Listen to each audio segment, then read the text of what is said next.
Sebelumnya perkenalkan saya Devi Alfiana Priyani, NPM 1822010005. Di sini saya akan menjelaskan mengenai teknik komunikasi XBAR dan TBAK serta akan mendemonstrasikan mengenai teknik komunikasi XBAR dalam asuhan keperawatan. Nah, yang pertama ada pengertian komunikasi efektif.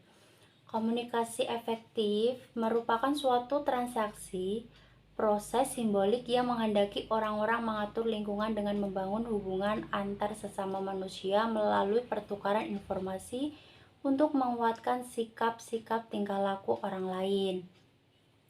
Nah, untuk komunikasi efektif sendiri digambarkan sebagai standar praktik keperawatan yang profesional, yang salah satunya dalam hal yang dilakukan oleh perawat dalam menjaga kerjasama yang baik dengan klien maupun dengan tenaga kesehatan yang lainnya dalam rangka membantu mengetahui masalah klien dalam konsep komunitas.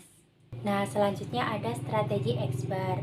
Komunikasi XBAR merupakan suatu teknik yang menyediakan kerangka kerja untuk komunikasi antar anggota tim kesehatan tentang kondisi pasien. Nah, teknik XBAR sendiri merupakan teknik komunikasi yang memberikan urutan logis, terorganisir, dan meningkatkan proses komunikasi untuk memastikan keselamatan pasien. Dan XBAR itu sendiri mempunyai singkatan. Nah, S itu artinya situation. Nah, dalam situation atau situasi, di dalamnya itu hal-hal yang perlu kita lakukan itu ada menyebutkan nama perawatnya atau nama Anda sendiri. Selanjutnya itu ada menyebutkan departemennya itu dari mana. Selanjutnya itu menyebutkan nama pasien, pasiennya itu namanya siapa, terus umurnya berapa, serta diagnosisnya medis itu apa.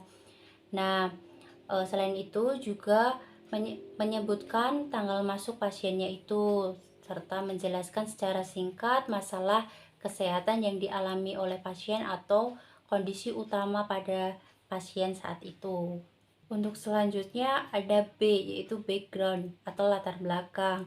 Nah, di latar belakang ini di dalamnya ada langkah-langkah yang harus kita lakukan, yaitu menyebutkan riwayat alergi pasien itu apa, atau riwayat alergi obat-obatan dan cairan infus yang digunakan pada saat pasien dirawat saat itu. Nah, serta kita itu bisa menjelaskan pemeriksaan yang mendukung dan hasil labnya. Serta tidak lupa juga kita menjelaskan TTV pasien. Selanjutnya ada A atau assessment, yaitu penilaian. Nah, di dalam penilaian ini kita mencoba untuk menjelaskan secara singkat hasil pengkajian pasien terkini. Nah, seperti status mentalnya itu bagaimana, status emosionalnya itu bagaimana, kondisi kulit, terus saturasinya oksigennya berapa, dan lain sebagainya. Nyatakan kemungkinan masalah seperti adanya gangguan pernafasan, gangguan neurologi, atau gangguan perfusi, serta gangguan yang lainnya yang sedang dialami oleh pasien. Nah, yang terakhir ada recommendation. Nah, di rekomendasi ini kita itu dapat mengusulkan dokter untuk melihat kondisi pasien. Nah, pastikan juga jam kedatangan dokter itu jam berapa, serta tanyakan pada dokter langkah selanjutnya yang akan dilakukan itu apa. Nah, untuk model teknik komunikasi pendekatan TBAK yaitu tulis kembali, baca kembali, dan konfirmasi kembali.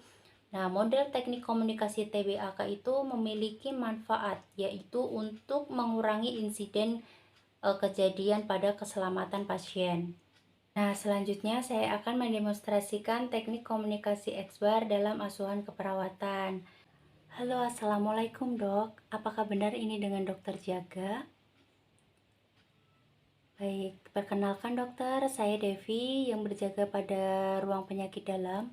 Mohon maaf kalau boleh tahu dengan dokter siapa? Baik, begini dok, saya mau melaporkan pasien atas nama Tuan K, usia 36 tahun, hari perawatan kedua, dokter DPJP-nya Dr. Latif dengan diagnosa gastritis. Sekarang pasien mengeluh demam. Sudah dievaluasi dok dan diukur tanda vitalnya dengan suhu 38,8 derajat Celcius, tekanan darah 128/80 mmHg, nadinya 94 kali per menit, respirasi 18 kali per menit. Untuk kesadarannya kompos mentis, hasil labnya abnormal, leukosit 1300, tidak ada riwayat alergi, serta terpasang infus RL 20 tetes per menit.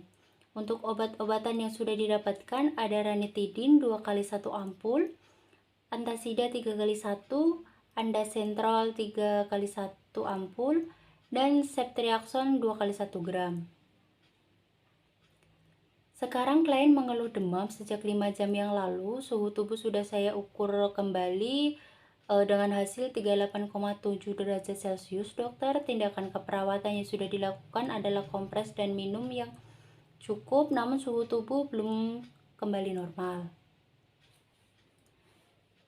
Baik, siap dok. Apakah ada lagi? Oke dok, saya ulangi lagi ya. Advisnya, paracetamol oral 50 mg. Nama obat diawali dengan huruf P dengan kode alfabet PAPA, evaluasi dalam 8 jam. Jika masih demam, maka dijadwalkan 3 kali 1 500 mg. Betul begitu dok? Jika tidak ada yang ditambahkan lagi, cukup sekian ya dok. Terima kasih. Assalamualaikum.